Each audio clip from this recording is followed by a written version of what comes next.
As I waited until midnight for the 11:11 sale, I ordered a bubble tea that was delivered an hour late. I called the delivery person 10 times, but no one answered. Furious, I messaged him directly, threatening to report him and leave a low rating. A minute later, the delivery person politely replied, "I'm truly sorry. The last customer who left a low rating had bones that were too hard. I blunted my saw on them. Don't worry, I'll be at your place right away." At that moment, the delivery app showed a driver 500 meters away. Seeing that reply, I was both angry and amused. This idiot delivered my food late and still had the nerve to threaten me, even claiming the person who gave him a low rating had bones too hard. I rolled my eyes, immediately gave him a low rating, then typed a reply, "No worries, rating." A late bubble tea is fine. Yesterday, the delivery guy brought me meat that was too tough. It almost broke my teeth. I had to stew it in a pressure cooker. I chuckled, knowing that threats and jokes were just for fun. I tossed my phone aside, no longer paying attention. I pulled a novel from the bookshelf to read. Well, after reading for a while, my mood slowly calmed. My anger dissipated by half, replaced by a growing fear. Society is so chaotic these days. It's hard to avoid extremists, like those road rage drivers who commit murder over trivial matters. It's not unheard of. There was even someone in our dorm who committed suicide because of hateful DMs online. That's why I moved out. I started to regret my impulsiveness. I was very worried my earlier actions would anger the delivery person. What if he truly was a madman? The more I thought, the more scared I became, a chill rising up my spine. I want to call the police, but the delivery guy was probably just joking. He hasn't done anything. If the police came, they'd just give him a warning. At most a few days. What if he gets out and seeks revenge? He knows my address. The delivery address even specifies the apartment number. And I've already paid 3 months' rent here. If I cancel, that money's gone. After a moment's thought, I decided a hero shouldn't suffer immediate losses. I quickly packed a small bag, carefully opened my door, and tiptoed to room 603 next door. I planned to use this room for live streaming after graduation.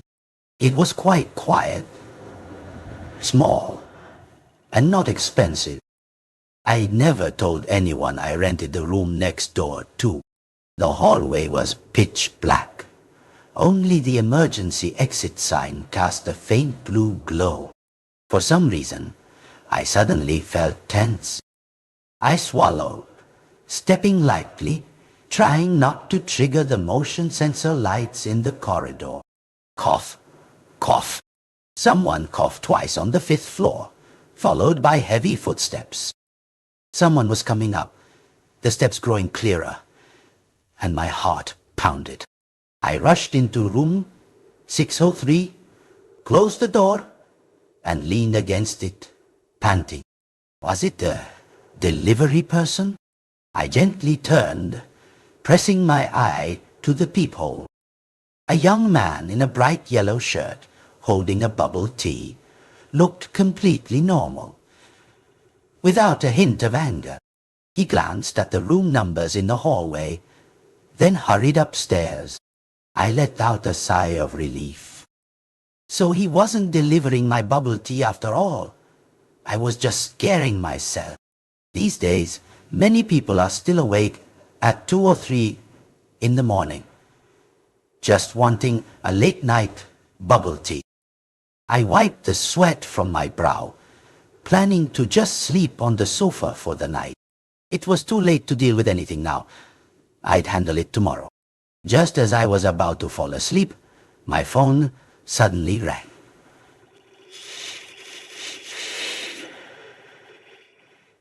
The unexpected sound in the dark was particularly frightening. I jumped and quickly silenced it. It was Senior Sarah from the floor above me, 2 years my senior and already working.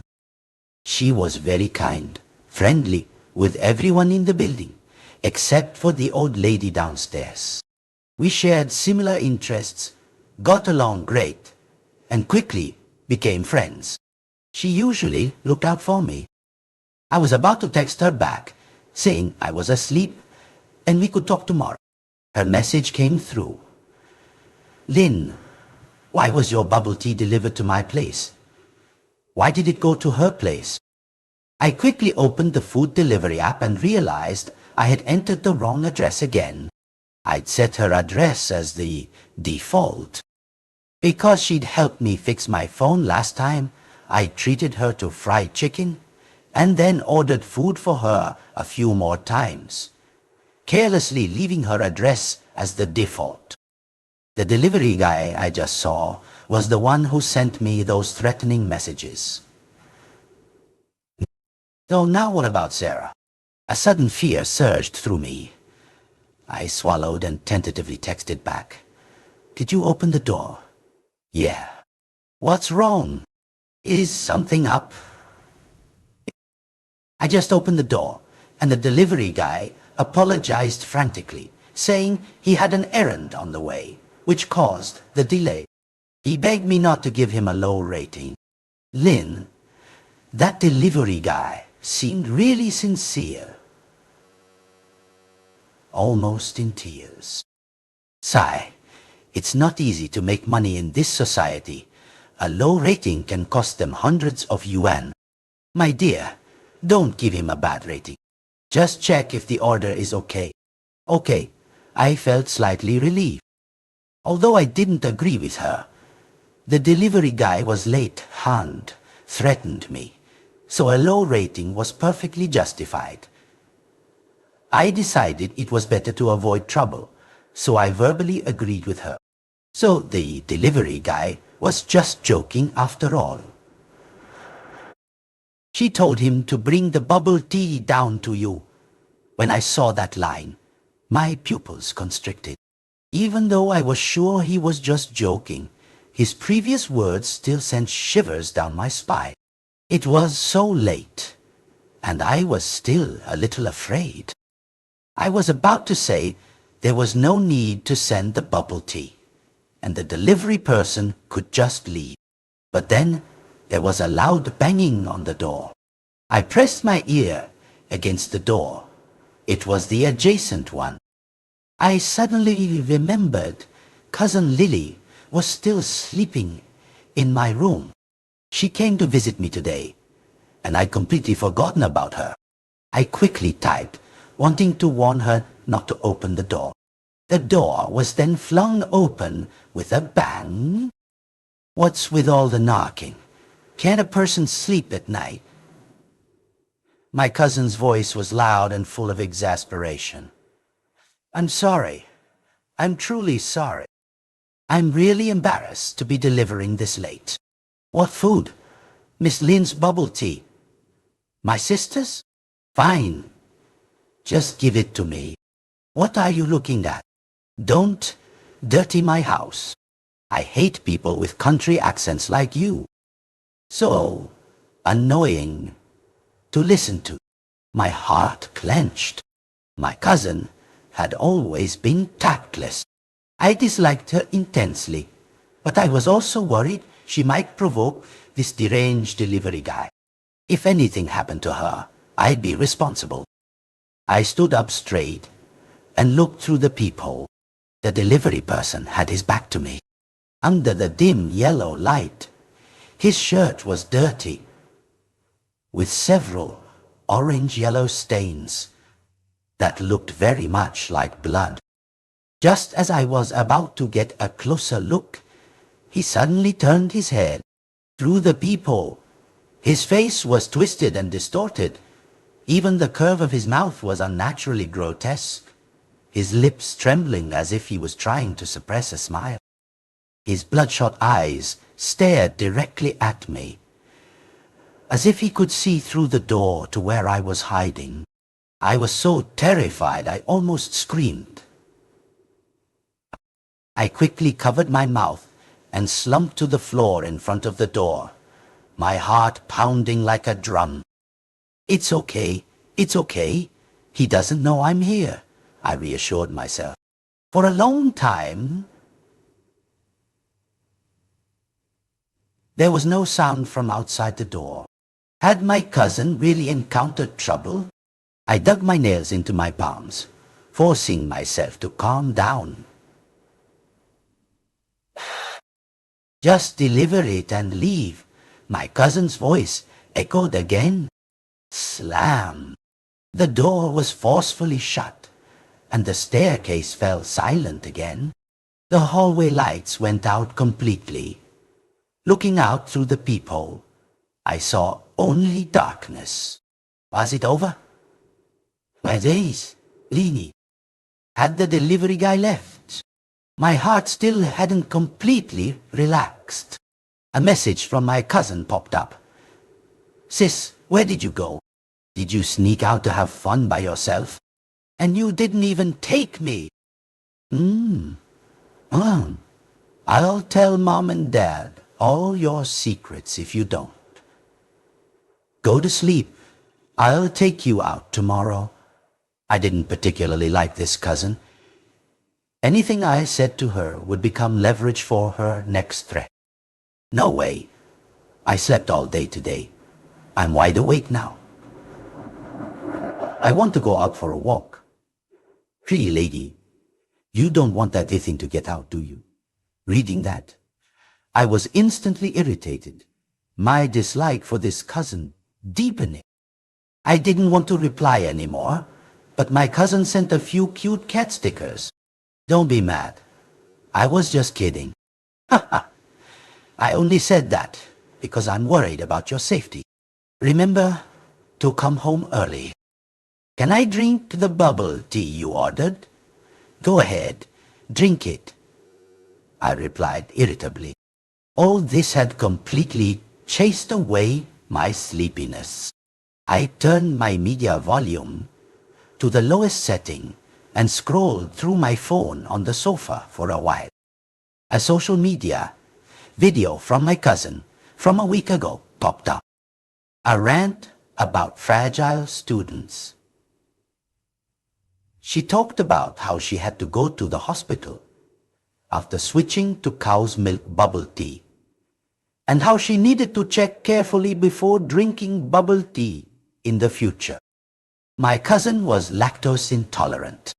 She was always very careful about this. The bubble tea I ordered had cow's milk, and it was clearly stated on the cup. So why would she drink it?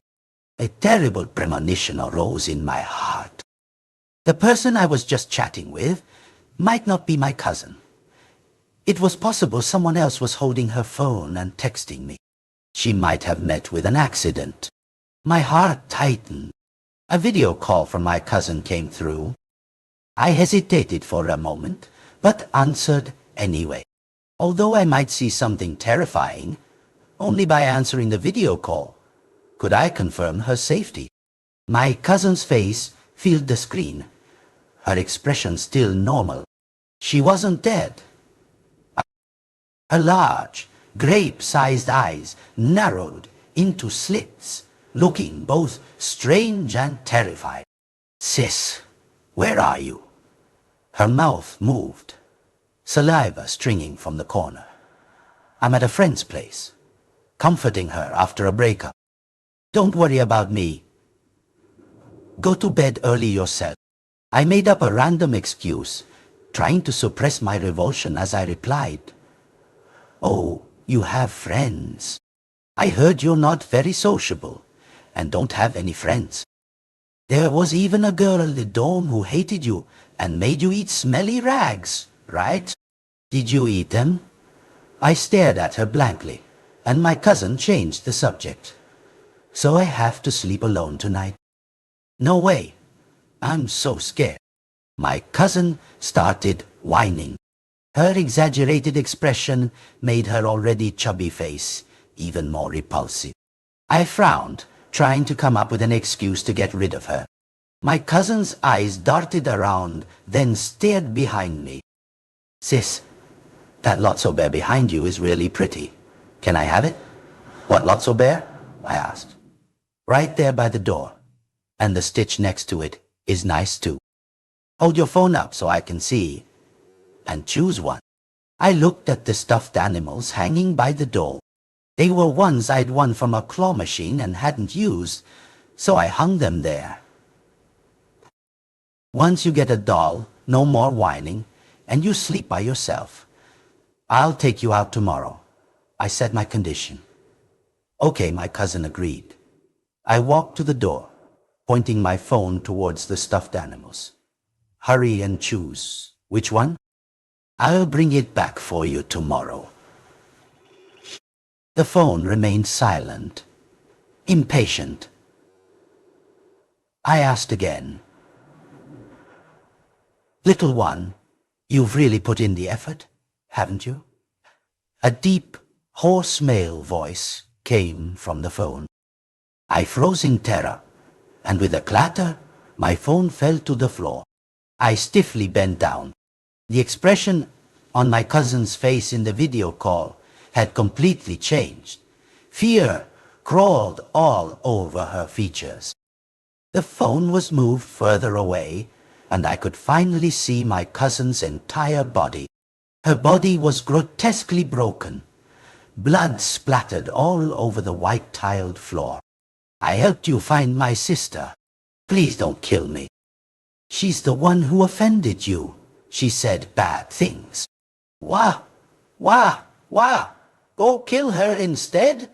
My cousin squirmed like a worm, repeatedly bowing her head, tears and snot smearing her face. A pair of large, dark, grimy hands gently stroked her head. It's okay. It's okay. Don't be scared. I still have to thank you for helping me find your sister. Don't worry. It'll only hurt for a moment. A saw was placed on my cousin's neck, followed by gruesome sounds as her head was sawed off. These bones are soft, easy to saw through. I know where you are now. Don't worry, I'm coming to you. Such a late bubble tea delivery, I'm truly sorry. The phone screen went dark, and cold sweat drenched me. I looked towards the main door. On the inside of the metal door, the room number was written in black. Pesai, this apartment building was very old. Room numbers were written not only outside, but also on the inside of the doors. I recalled carefully. After my cousin closed the door, I didn't hear any footsteps leaving. She must have been subdued at that moment. All those messages to me were just to trick me into revealing my exact location. The delivery guy now knew where I was, and he was coming. He truly was a madman. He had really killed someone. I felt the blood in my veins turn to ice. I could barely breathe. My teeth began to chatter, but I knew I had to stay calm. Only by being calm would I have a chance to survive. I forced myself to stand up, checked the door lock several times, and then securely closed the windows. As long as I didn't open the door, he couldn't get in. It's okay, it's okay, I reassured myself. Just as I was about to call the police, a message from Senior Sarah upstairs came through. Lynn, are you okay? When that person delivered to me, he was carrying a dirty cloth bag, and something was constantly dripping from it. The stairwell was too dark then, so I didn't see clearly. The more I thought about it, the stranger it seemed. I just opened my door to check. She sent me a picture. On the brown doormat in front of her apartment There was a pool of blood. It's truly terrifying, Lynn. Absolutely do not open your door. I've already called the police. We just need to wait patiently for them to arrive. She sent a screenshot of her police report. Ding dong, the doorbell rang. The madman with the saw, the killer, was now just one door away from me. Realizing this, I became even more terrified. Even though Senior Sarah had called the police, I still wasn't reassured. It wasn't that I didn't trust her, but calling them myself one more time would make me feel safer. Open the door. Open the door. Little one, I've brought your bubble tea. It won't taste good if it gets cold, you know. Remember to give me a 5-star rating next year. The voice was maniacal, distorted like a demon from hell. I now regretted to my core ever provoking this madman, and also regretted being so lazy as to put my specific room number instead of having him leave it in the locker downstairs. I took a deep breath, trembling as I grabbed my phone, intending to call the police again, but found I couldn't press anything. Damn it, it was frozen again. It hadn't even been a month since Senior Sarah helped me fix it, and now it was broken again.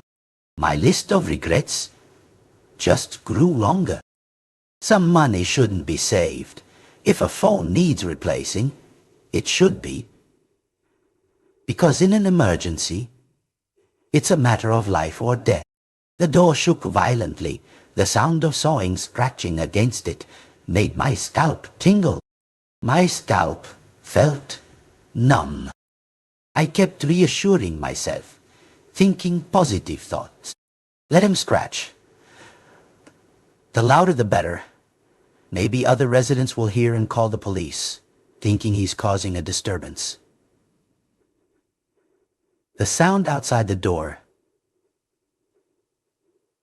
suddenly stopped. All noises vanished, and the night returned to silence. Had he left? I gathered all my courage and peered through the peephole. Before I could get close, a sharp knife pierced through the plastic of the peephole. It almost blinded me.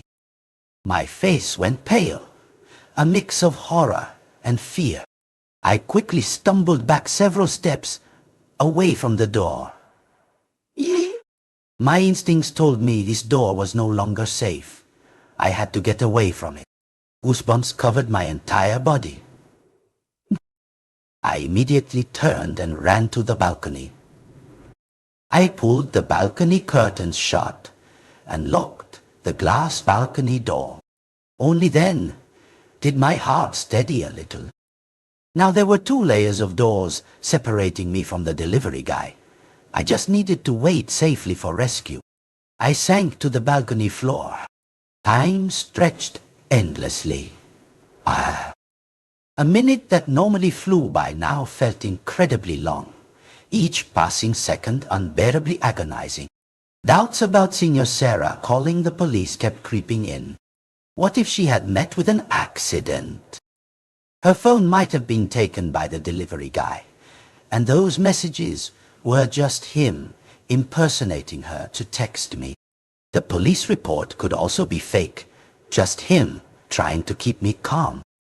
After all, the first person he looked for was Sarah, and they didn't know each other. Given his cruelty, he would have no reason to spare her. The more I thought, the more scared I became.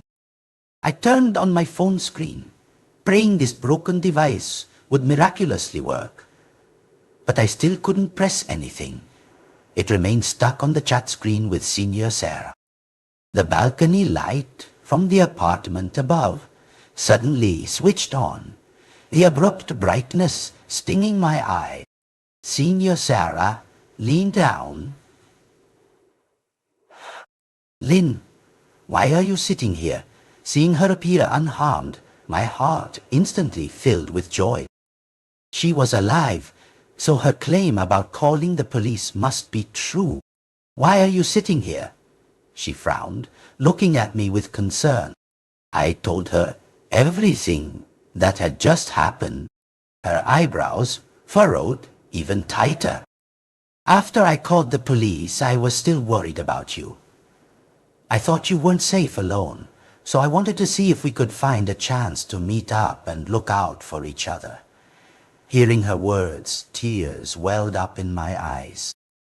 In this cold society, there weren't many warm-hearted people like her left.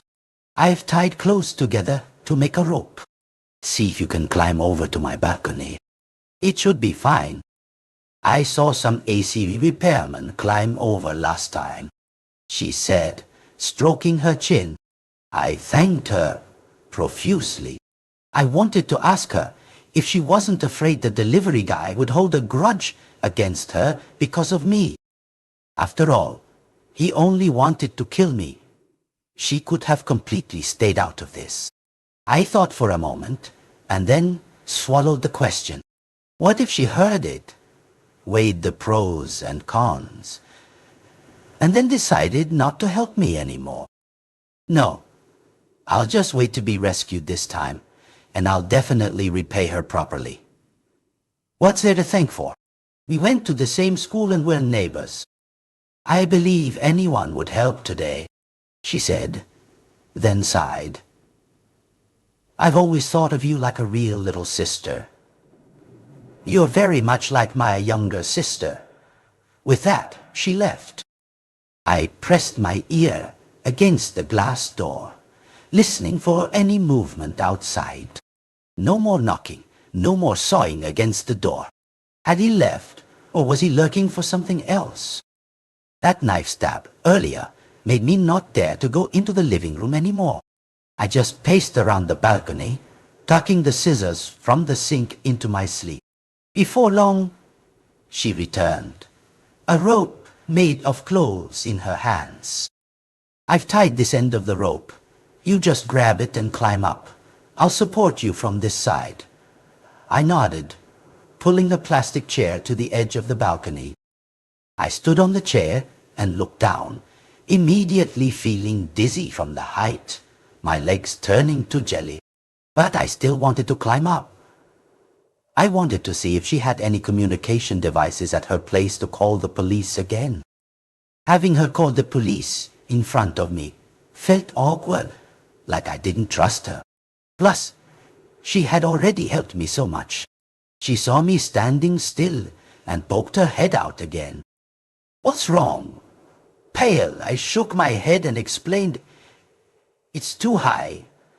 I'm a little scared. What's there to be scared of? It's not like you're going to kill anyone. A thin smile appeared on her face. What did that mean? I looked at her suspiciously, and the smile vanished. Maybe I'd imagined it. I tugged the rope, wanting to check if it was secure. She suddenly spoke up. Little one, don't be scared. Be brave. I stiffened. My heart clenched and cold sweat soaked my back. Little one. That voice was exactly like the one from outside my door. The delivery guy wasn't just targeting me. He didn't spare my cousin. Yet he spared Senior Sarah. And I had never even told Sarah that I was hiding here. Only my cousin and the delivery guy knew about this. My entire body went cold. Lynn, why haven't you climbed up yet? A bizarre light flickered in her dark eyes. Hurry up and climb. She looked at me, pressing the corners of her mouth that were about to curve upwards, her voice restrained but unable to hide her excitement. Why aren't you climbing yet? Hurry, I'll protect you. We'll wait for the police together. I tried to control my tension and fear, quietly moving step by step, standing in a corner where Senior Sarah couldn't see me. I secretly took out the scissors hidden in my sleeve, made a small cut on the fabric rope, and then pulled it hard. With a snap, the rope broke. I quickly told her, Sarah, the rope broke. How could it? I tied it really tightly. She pulled the rope up. Wait a moment. I'll go check the closet to see if there are any other clothes to make a rope. No need, Sarah. I'm really afraid of heights, and we're on the 6th floor.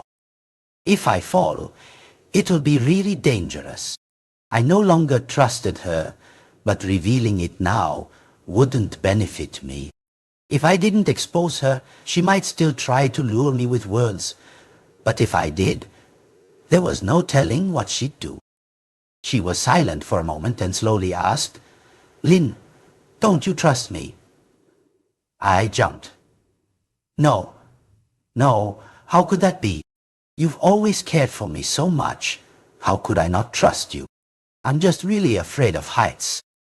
Besides, haven't you already called the police? The police usually arrive quickly. I just don't see the need to take such a risk. Luckily, she didn't press further. She hummed twice and reminded me to be careful. I politely thanked her and quickly closed the glass balcony door. The balcony in my rented room had solid glass, no bars, which always made me feel uneasy. I took a few deep breaths, turned off the balcony light, and returned to the living room. If she was involved, then her calling the police might not be true either. I had no backup communication device now, and I didn't dare to go outside. What should I do? What on earth should I do? My survival instinct made my brain spin. Whenever I was stressed, I felt the urge to use the restroom. After I finished, the sound of flushing the toilet suddenly gave me an idea. I looked at the crack between the drain pipe and the floor. This house had poor and old flooring. A lot of water would immediately leak downstairs, especially in the bathroom. The landlord even gave me a discount of several hundred yuan because of this, warning me not to shower in the bathroom, saying they'd find someone to fix it later. I immediately decided to turn on all the faucets and the shower. Downstairs lived an old lady, old Mrs. Thompson, and her mentally confused son. She was not someone to trifle with. Last time, a girl in the neighborhood came to her, saying her son lifted her skirt, demanding the old lady to clarify. Mrs. Thompson pulled out a small chair and fiercely scolded the girl, saying her son had the mental capacity of a 5 or 6-year-old.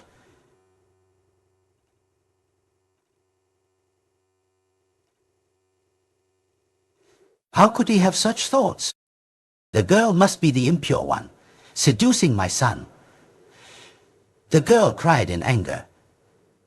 But in the end, because the son had mental issues, the matter was swept under the rug. The water had already leaked into the living room downstairs. Mrs. Thompson downstairs would definitely discover this water.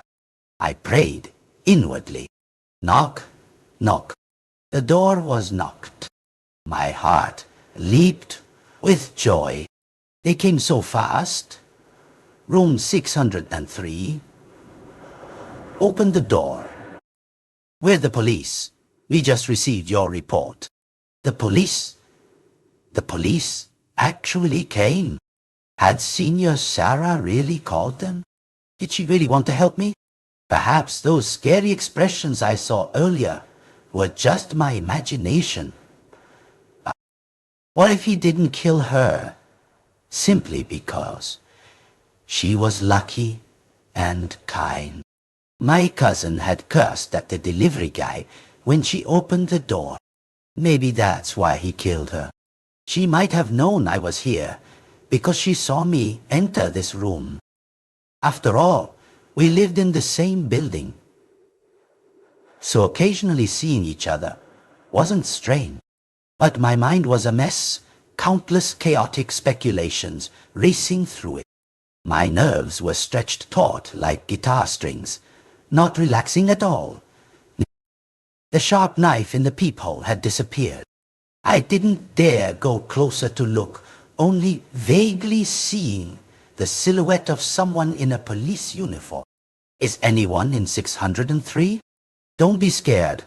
The police are here. You can relax. You can relax. The police officer outside called again. Damn you, you wretched creature, who made water pour into my apartment and almost made me fall last night. This old bag of bones wouldn't survive a fall. Whoever lives upstairs is truly not worth living. They deserve to be run over by a car until they're crushed. Heavy footsteps accompanied by venomous curses echoed up from downstairs. The sounds grew closer and closer. Old Mrs. Vane. Thompson, from 503, came up and stopped in front of my door. Officer, you're just in time. That bitch in 603 deliberately flooded my apartment. Arrest her and shoot her dead immediately. I quickly asked the officer to show her ID. The officer unhesitatingly took out his identification to show her. What kind of person doesn't trust the police? You look like a criminal already. The old lady grumbled impatiently. I immediately sighed in relief. It was finally over. The feeling of surviving such an ordeal brought tears to my eyes. I opened the door and told him everything that had happened. The police officer, wearing a mask, coughed a few times, but kept writing notes without stopping. So dedicated, on duty even when sick. My respect for the police force grew even more. The officer led me and the old lady to the next room. My cousin's body was gone. The house was spotlessly clean, and on the table was a bubble tea. I glared. Officer, I really saw the delivery guy kill someone. He dismembered my cousin. I saw it clearly in the video. I offered him my frozen phone. The old lady snorted. Then why isn't there a body? You don't even know how to prepare for your lies. Who kills someone so easily? The officer ignored her, reassuring me. It's okay. The suspect might have cleaned up the scene. Don't worry, cleaning up is useless. We can still find traces using luminol reagent. He took my phone, saying it was also evidence that needed to be taken back for technical examination. The officer planned to take us to Senior Sarah's apartment to check. The distance was short, so we took the stairs. The officer went first. The old lady, fearing I'd run off without compensating her, held my hand tightly. Hearing about going to Senior Sarah's place, the old lady's expression changed, and she grumbled. That damned woman is still alive. Last time, she falsely accused my son of raping her. How shameless of her to say such things. People like her should be skinned and their tendons pulled out. My son is only mentally 6 years old. What does he know? That woman's mouth is full of lies. Even heaven punishes her, giving her brother a mental illness. I heard he has mania. He didn't even finish high school and became a delivery guy. He'll never amount to anything. Probably won't get married. A dead end. And she also has a worthless younger sister who always bullied others. She jumped off a building a few months ago. Serves her right. The woman who falsely accused my son before also died a terrible death. The old lady was a busybody, pulling my hand and chattering incessantly. I stiffened, my throat dry, a colossal fear engulfing me. Police officers usually work in pairs. All the disparate pieces of information clicked together, forming a story. Goosebumps erupted all over me. I slowly raised my head to look at the police officer walking ahead. His eyes curved as if he was smiling. His dark pupils pushed all the way to the outer corners. My entire body broke out in goosebumps, my heart pounding rapidly. Calm down. I had to stay calm. I slowed my pace, carefully observing the surrounding terrain. If I ran straight, I glanced at the old lady holding me tightly. The chances of being caught were too high. If he had a weapon, I would surely be killed. We had reached the 7th floor hallway, almost at Senior Sarah's apartment. Ding! The elevator door opened. Gritting my teeth, I erupted with strength I'd never known, pulling the old lady and dashing towards the elevator. Before the fake police officer could react, I had closed the elevator door. What? Why are you running? The old lady looked at me warily. I paid her no mind. I pressed the elevator down to the 6th floor, then ran down the stairs from the other side. I wanted to create the illusion for the fake officer that we had fled to room 600. On the 5th floor, Mrs. Thompson wouldn't open her door. Too lazy to explain, I threatened her with the scissors to open it. As soon as the door opened, I slipped inside, grabbed her phone, and called the police. You little thief, you dare call the police? The old lady sneered. I ignored her. Her phone suddenly received a message. Lynn, that cheap woman. Don't go to old Mrs. Thompson's apartment. Her house is very dangerous. I never intended to harm you, believe it or not. Things are not as you think. It was Senior Sarah texting, but I didn't believe it at all. I turned off the screen, then suddenly noticed the old lady sitting on the sofa, holding a bubble tea.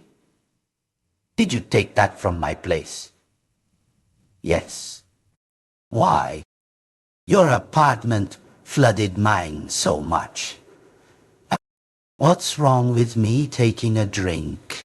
My son loves bubble tea. He says the pearls are chewy. The old lady grumbled. Suddenly her eyes lit up, staring intently at my face. Little girl, the hallway was dark earlier, so I didn't get a good look. Now that I'm home, I see you're really pretty. Her dry, bony hand gripped my arm tightly. You don't have a boyfriend yet, do you? Let me introduce you to my son. He's very good, honest, not like those troublesome boys out there. Annoyed, I painstakingly explained the current dangerous situation to her. She let go of my hand and sat down on the sofa, deep in thought. I didn't want to be with this eccentric old lady anymore. I repeatedly warned her not to open the door easily, then hid in the kitchen. Her apartment was a 1-bedroom, 1-living-room layout. The bedroom was her son's. I saw blankets and pillows on the sofa, so she probably slept there. I also didn't want to share a room with a strange man. Her phone rang again. It was another message from Senior Sarah. That old lady's house is truly dangerous. I know my brother is sick. He did wrong, but I never intended to harm you. I was preparing to turn him in. Don't go into that old lady's kitchen. Whatever you see, pretend you don't. I truly think of you as my real younger sister. You escaped just now because I stopped my brother. Real younger sister. I've never bullied anyone.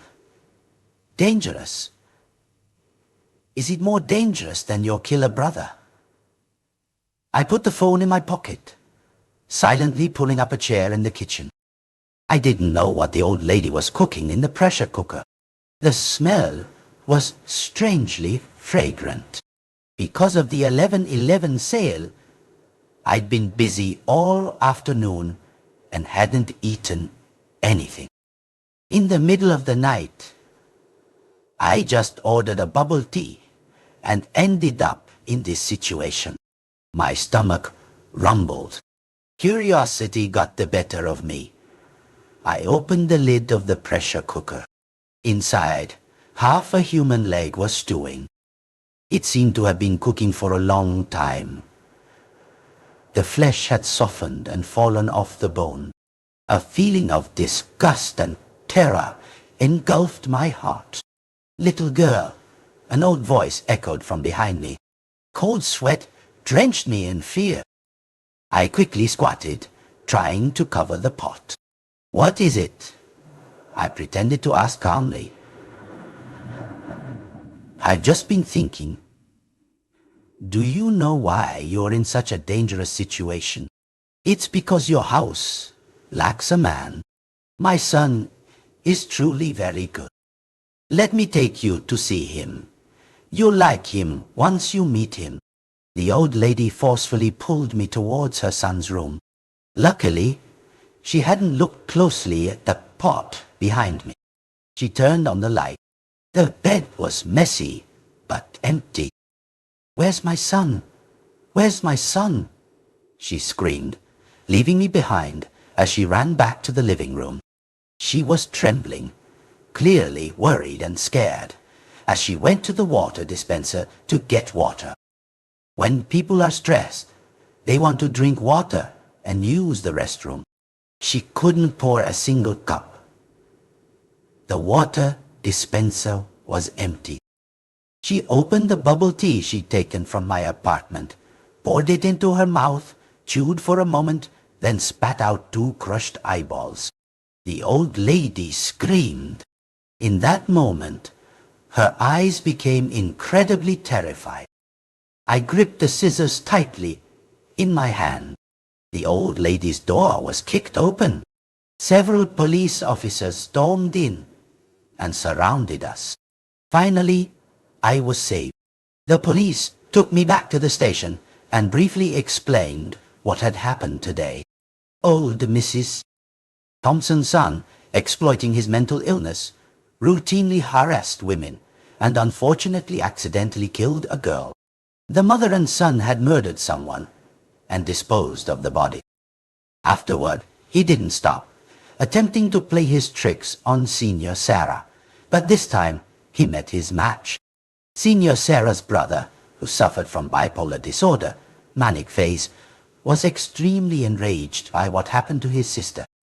Under the cover of night, he attacked old Mrs. Thompson's son, Dishtai. Lady oh no, I'll stop. Then I texted him, threatening to report him, inadvertently provoking him. At that moment, in his manic state, he stopped thinking and decided to deal with me as well. The fake police officer earlier was also Senior Sarah in disguise. She truly intended to lure me out and then attack me. I really was unlucky. I sighed. The old police officer looked at me with sharp eyes. "Nyang." The female student who jumped from the dorm building previously was Senior Sarah's younger sister. "You and that girl didn't have a good relationship. I heard she used to bully you." I looked at him, full of doubt. What a coincidence, right? Does that have anything to do with this case? We haven't found a connection yet. He paused. "But initially, you clearly had many opportunities to call the police. You clearly noticed something was wrong with your cousin, that she might have been threatened by the delivery guy. So why didn't you call the police? Did you answer your cousin's video call to confirm her safety or her death?" "Of course, to confirm her safety. I was just too scared at the time. Sometimes people aren't thinking clearly." The officer was silent for a moment, then slowly said, "We will investigate thoroughly." I smiled. "I hope so."